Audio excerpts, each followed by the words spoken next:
এয়া বাক্সা জিলাৰ গোলাগাঁৱত আমাৰ সূৰ্য কনষ্ট্ৰাকশ্যনৰ ফালৰ পৰা এখন বৰ ধুনীয়া ঘৰ নিৰ্মাণ হৈ আছে। বেছি দিন নাই আৰু ঘৰখন ডেলিভাৰী দিয়া হ'বই।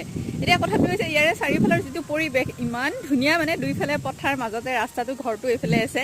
এতিয়া কথাটো হৈছে আমি অহাৰ পিছতে ইমান ধুনীয়া মানে পৰিৱেশটো সৃষ্টি হৈছে নহয়, বতাহ দি আছে। আজি ইমান ধুনীয়া পৰিৱেশৰ পৰা সকলোকে স্বাধীনতা দিৱসৰ আন্তৰিক শুভেচ্ছা জনালোঁ।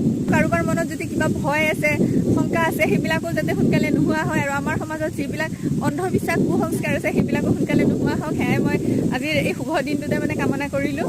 আৰু লগতে কথাটো হৈছে কি, আমাৰ যি ভাৰতীয় সংস্কৃতি, সেই ঋষি মুনিৰ দিনতে আমাক দি থৈ যোৱা বিভিন্ন ধৰণৰ অৱদানসমূহ, যিসমূহ এতিয়া বিজ্ঞানীসকলেও হয় বুলি কৈছে, সেইবিলাকো যাতে আমি ধৰি ৰাখিব পাৰোঁ। আমাৰ ভাৰতীয় সংস্কৃতি আমি ধৰি ৰাখি বিজ্ঞানৰ যুগত একদম বিজ্ঞানৰ সৈতে খোজ মিলাই আগবাঢ়ি গৈ থাকিব পাৰোঁ। আজিৰ দিনটোত মই সেয়াই প্ৰাৰ্থনা কৰিলোঁ। ঠিক আছে বাৰু, পুনৰ আপোনালোক সকলোকে স্বাধীনতা দিৱসৰ আন্তৰিক শুভেচ্ছা জনালোঁ। আৰু এয়া ঘৰখন নিৰ্মাণ হৈ আছে যে, ইয়াৰে বিতং ভিডিঅ' বাৰু সোনকালে আপোনালোকলৈ নিশ্চয় আগবঢ়াম।